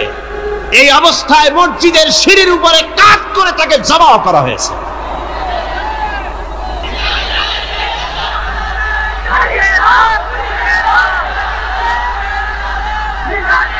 এরপরে খুলনা আলিয়া মাদ্রাসার ছাত্র, এতিম ছাত্র, দুপুর বেলায় খানা খেতে বসেছে, সেই খানা খাওয়া অবস্থায় তাকে গুলি করে ছোরা দিয়ে কুপিয়ে কুপিয়ে তাকে দুনিয়া থেকে বিদায় করা হয়েছে। এভাবে প্রতিটি শিক্ষাঙ্গনে এভাবে মানুষকে মারা হচ্ছে, ছাত্রদেরকে মারা হচ্ছে। যারা মারছে আমি তাদের উদ্দেশ্যে বলতে চাই, যারা তোমরা মানুষ হত্যা করতেছো, পাখির মতো শিকার করতেছো, মনে রেখো আল্লাহর বিচার দু রকমের হয়, একটা হয় দুনিয়ায় আর একটা হয় আখিরাত। দুনিয়ায় তুমি যার সন্তানকে হত্যা করেছো, যার সন্তানকে হত্যা করে যার মা বাপকে কাঁদায়েছো, দুনিয়ার শাস্তিটা এভাবে আল্লাহ তোমাকে দিবেন, তুমিও নিহত হবে। তুমি যাকে হত্যা করেছিলে তার মা বাপ যেমন কেঁদেছে, তোমার মা বাপও তেমন কাঁদবে। তুমি যদি কাউকে হত্যা করে তার স্ত্রীকে বিধবা করে থাকো, তোমাকেও আল্লাহ হত্যা করাবেন এবং তোমার স্ত্রীও বিধবা হবে। তুমি যদি কাউকে হত্যা করে তার সন্তানকে এতিম বানায় থাকো, অবশ্যই তুমিও নিহত হবে, নিহত হবে, আর তোমার সন্তানেরা এতিম হয়ে কাঁদবে, ভিক্ষাও মিলবে না, আল্লাহ এমন করে ছাড়বেন। অন্যদেরকে তুমি যদি একটা গুলি করে কারো বুককে ঝাঁঝরা করে থাকো, অসংখ্য গুলি তোমার বুকটাকে ঝাঁঝরা করবে। আল্লাহর কসম, যেভাবে মানুষ মেরেছো এইভাবে এর থেকে নৃশংসভাবে তুমিও মরবে, কোনো সন্দেহ না। আল্লাহর এই বিচার হবে। সুতরাং আল্লাহর এই বিচারের কথা কোরআন থেকে যারা জানে তারা সন্ত্রাস করে না। এই জন্য কলেজ বিশ্ববিদ্যালয় সমূহে সন্ত্রাস হয়, মাদ্রাসাগুলিতে সন্ত্রাস হয় না বললেই চলে। কথা কি ঠিক বললাম না বাড়ায় বললাম? সন্ত্রাসের কারণে টাইটেল মাদ্রাসা বন্ধ হয়েছে কয়টা বাংলাদেশে? ফাজেল মাদ্রাসা কয়টা? দাখিল কয়টা? ইল্লা মাশাআল্লাহ দুই একটা হতে পারে কোথাও, কিন্তু তা হয় না। কারণ মাদ্রাসায় এই সব কথা পড়ানো হয় যা আমি বললাম। কোরআন থেকে যে কথাগুলি বললাম এগুলি কোথায় পড়ানো হয়? আজকে যদি কলেজ বিশ্ববিদ্যালয় সমূহে কোরআন পড়ানো হতো, তাফসীর পড়ানো হতো, তাহলে বিশ্ববিদ্যালয় থেকে রবীন্দ্রনাথ আর সূর্য সেনের পা চাটা উলামেরা বের হতো না, শহীদ দিদি বেরিয়ে আসতো, টিপু সুলতান বেরিয়ে আসতো, সালাউদ্দিন আইয়ুবী বেরিয়ে আসতো। দুর্ভাগ্যজনক আজ কলেজ বিশ্ববিদ্যালয়গুলিতে আল্লাহর কোরআন পড়ানো হয় না বলে আমাদের পাঠানো সোনার টুকরা ছেলেগুলি কয়লার টুকরা হয়ে ফিরে আসতেছে। বন্ধুগণ, জীবনের নিরাপত্তা দিচ্ছেন আল্লাহ পাক। কোরআনের আইন চালু হলে মানুষকে হত্যা করা হবে না, কেউ কাউকে মারতে পারবে না, মারলে তাকেও নিহত হত্যা করা অবশ্যই হবে। সম্পদের নিরাপত্তা দিচ্ছেন আল্লাহ, গ্যারান্টি। হিন্দু হোক মুসলমান হোক সকলের সম্পদের গ্যারান্টি মিলবে, কেউ কারো সম্পদকে হরণ করবে না, গসব করবে না। কোরআন বলছে ওয়ালা তাকুলু আমওয়ালাকুম বাইনাকুম বিল বাতিল, পরস্পরের সম্পদকে অবৈধভাবে ভক্ষণ করো না। সম্মানের নিরাপত্তা হচ্ছে ইসলামী সমাজ চালু হয়ে গেলে আল্লাহ রাব্বুল আলামিন সম্মানের নিরাপত্তা দিবেন প্রত্যেক নাগরিকের। আল্লাহ পাক বলছেন, ইয়া আইয়ুহাল্লাযীনা আমানু লা ইয়াসখার কওমুম মিন কওমিন, হে বিশ্বাসীরা তোমরা এক গোত্র আর এক গোত্রকে ঠাট্টা করো না। চাষিরা তাঁতিদেরকে গালি দিও না, তাঁতিরা চাষিদেরকে, জেলেদেরকে গালি দিও না। এক গোত্র আর এক গোত্রকে ঠাট্টা করো না, বিদ্রুপ করো না। ওয়ালা তালমিজু আনফুসাকুম ওয়ালা তানাবাজু বিল আলকাব, একে অপরের দোষ গিয়ে বেরিও না, একে অপরকে খারাপ নামে ডেকো না, একে অপরের কুচ্ছা রটনা করো না। আল্লাহ নিষেধ করেছেন। ইসলামী সমাজ হলে পরে মানুষ সব দিক থেকেই নিরাপত্তা পাবে, গ্যারান্টি পাবে, ব্যক্তি স্বাতন্ত্র্যের প্রাইভেসির নিরাপত্তা পাবে। কারো ঘরের মধ্যে কেউ হঠাৎ করে ঢুকবে না, অর্ডার নিয়ে ঢুকতে হবে, পারমিশন নিয়ে ঢুকতে হবে। আল্লাহ পাক বলেছেন, লা তাদখুলু বুয়ুতান গায়রা বুয়ুতিকুম হাত্তা তাস্তানিসু ওয়া তুসাল্লিমু আলা আহলিহা, অন্যের ঘরের মধ্যে পারমিশন ব্যতি রেখে প্রবেশ করো না। আগে সালাম দাও, পারমিশন নাও, তারপরে ঢোকো। যদি জবাব না আসে চলে যাও, বেরিয়ে যাও, এটা তোমার জন্য কল্যাণকর হবে। তারপরে ইচ্ছে মতো ধর্ম পালনের নিরাপত্তা পাওয়া যাবে ইসলামী সমাজে। কাউকে বাধ্য করা হবে না ইসলাম কবুল করার জন্য, বা অন্য ধর্ম কবুল করার জন্য কাউকে বাধ্য করা হবে না। কোরআনে কারীম বলছে, লা ইকরাহা ফিদ্দিন, ধর্মের ব্যাপারে কোনো বাড়াবাড়ি করা যাবে না, কারোর উপরে কোনো ধর্মমত চাপিয়ে দেওয়া যাবে না। যার ইচ্ছে তার ইচ্ছে মতো স্বাধীনভাবে তার ধর্মকর্ম পালন সে করতে পারবে।